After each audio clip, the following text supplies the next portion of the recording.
Hey everyone, welcome to another NLP video. Today we are taking a look at the paper 3 of Thoughts, Deliberate Problem Solving with Large Language Models by authors from Princeton University and Google DeepMind. Prompting has emerged as a popular technique for getting large language models to accomplish different tasks and goals, such as automatic text summarization, question answering, and common sense reasoning. As a result, we have seen a number of interesting ways and methods having been proposed for interacting with the LLM through prompts and through code to make the most out of the LLM and to equip the LLM with different type of capacities to, for example, perform iterative reasoning steps. Or another interesting development is the emergence of these agents which accomplish tasks using the LLM and keeping track of what it has done, allowing the LLM to access different external tools and integrating and combining the information to achieve a complex result. And we have seen specifically on the prompting domain a number of techniques popping up. For example, one popular one that I have also discussed in the past in a previous video on this channel is chain of thought, which enables basically exploration over coherent units of text or thoughts, creating several intermediate reasoning steps which help to allocate additional computational units to the LLM, leading to better final result.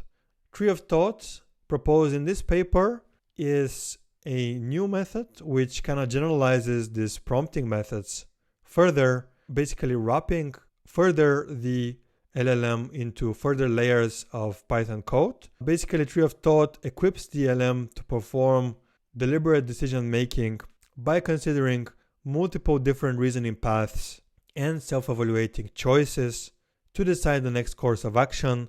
And also, one cool thing is that with this approach, the LLM is now also able to backtrack when necessary to go back on a decision that was considered poor, which is a limitation of other methods. And so the authors proposed this Tree of Thought method. They released some code for this, and they show that Tree of Thought significantly helps on non-trivial planning tasks such as Game of 24, creative writing, and Mini Crosswords, illustrating significant boost over GPT-4 chain of thought prompting on some of those tasks. So let's take a look a bit deeper into Tree of Thought. This figure here depicts several methods for prompting. First, we have standard input-output prompting, where you just prepare input containing instructions, containing examples of the task that you want to solve. You present this to the LLM and you expect to get an answer. For example, you might ask, what is the capital of Switzerland? And the answer would be Bern, let's say. This is the simplest way everyone is using LLMs, but some other techniques have been proposed which improve on this. For example, we have chain of thought prompting, COT, where instead of going directly from the input to the output, you kind of force the LLM to break the problem down into multiple reasoning steps. For example, you might say, let's think about it step by step. You might ask the LLM to first come up with an intermediate result before, basically there's like going to be multiple states that you go through before ending in the final output. And this is very helpful for the LLM to get a better result, because especially if you're doing a task that requires just outputting a single token as the answer, like classification, this might not be enough kind of like reasoning steps the LLM has to go through to get to the answer. And basically by extending this, forcing this space to be extended, you give some extra computation steps, because as you know, the LLM is generating the output token by token. So through these computational steps, the LLM has some extra states, extra time to basically refine and to gather the information and to come up with a better decision. And chain of thought has been shown to be very effective for a number of different tasks that might benefit from this multi-step reasoning. An extension of chain of thought proposed a little bit later is the self-consistency with chain of thought, where you are running several chain of thoughts in parallel. For example, sending multiple outputs to OpenAI API or something. And then you kind of aggregate the answer given by the different chain of thoughts, and you take a majority vote to produce an even kind of better, more averaged, uniform type of answer, which also seems to help for some tasks. In this paper, we're looking at tree of thoughts, which is depicted here on the right. And this basically generalizes these methods further. So now instead of having things basically always going from linearly from top to bottom, you kind of can have different states which are explored iteratively.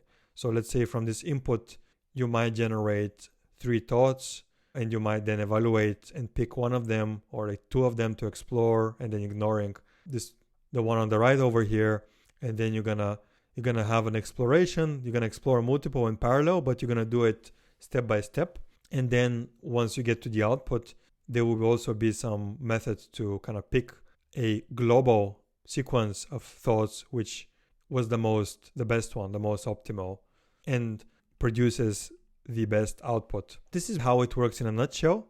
In practice, all of this is implemented as a Python functions, not too much different from how the agents work. Like, for example, you might have heard of this AutoGPT and related projects. There's kind of like 4 main components of tree of thought. The first component is thought decomposition, which is basically used to decompose complex tasks into multiple thoughts. There's also a thought generator, which, given a tree state of the current tree of thought, generates new thoughts. And there's like 2 ways. One is to sample thoughts using a chain of thought prompt, basically getting new diverse states to explore further. And another one is a proposed prompt, which is better suited at more creative type of tasks like creative writing, and propose better fits tasks that are more constrained, such as crosswords. Another component of tree of thought is the state evaluator, which, given a bunch of different states, implements a heuristic for evaluating the quality of the states towards getting to the solution that is needed. And there's also a bunch of different ways for implementing this heuristic. Final component of the tree of thought is the search algorithm. This defines how the exploration of the different states will be handled to get to a final sequence of states that leads to an answer. They implement 2 simple search algorithms, breadth first search and depth first search. That is how it works in a nutshell. You can basically think of it as a program, Python code, which consists of deterministic code, deterministic functions, which implement these functionalities. And those functions basically leverage the LLM for different parts of the reasoning step. So I find it to be quite an interesting, one could say almost symbiosis of handwritten code with the capacity of the LLM to produce text and to evaluate the text. Conceptually, tree of thought can be seen as a generalization of the other prompting methods. You can think of it as a more general version, for example, of chain of thought, which now not only contains sequential exploration, but there's more complicated type of logic. And tree of thought is possible to extend it further, so to have more complicated logic, more complicated search algorithms, and ways of computing the heuristics. So I'm really curious what the research community is going to come up. Here we have an example of the task of creative writing, which will help you to picture how it works. So write a coherent passage, 4 short paragraphs. The end sentence of each paragraph must be, if it isn't difficult to do a handstand, if you just stand on your hands, it caught him off guard that space smelled of seared steak. Okay, as you can see, so the task is to write this paragraph, and tree of thought generated some plans, introduce and explain the technique of doing a handstand, switch to a story about an Austrian's first time in space. And then this is another plan which got more votes. So there was like 5 plans in total within this exploration. And finally, this one was picked by the evaluation function. And then this one was used to produce the final, this is the votes here, but this was used to produce the final paragraph. So that's all that I wanted to talk about for this paper. In overall, it's a very interesting prompting method that I'm sure is going to be very impactful. So that's it for this video. Thanks for watching, and I'll talk to you in the next one.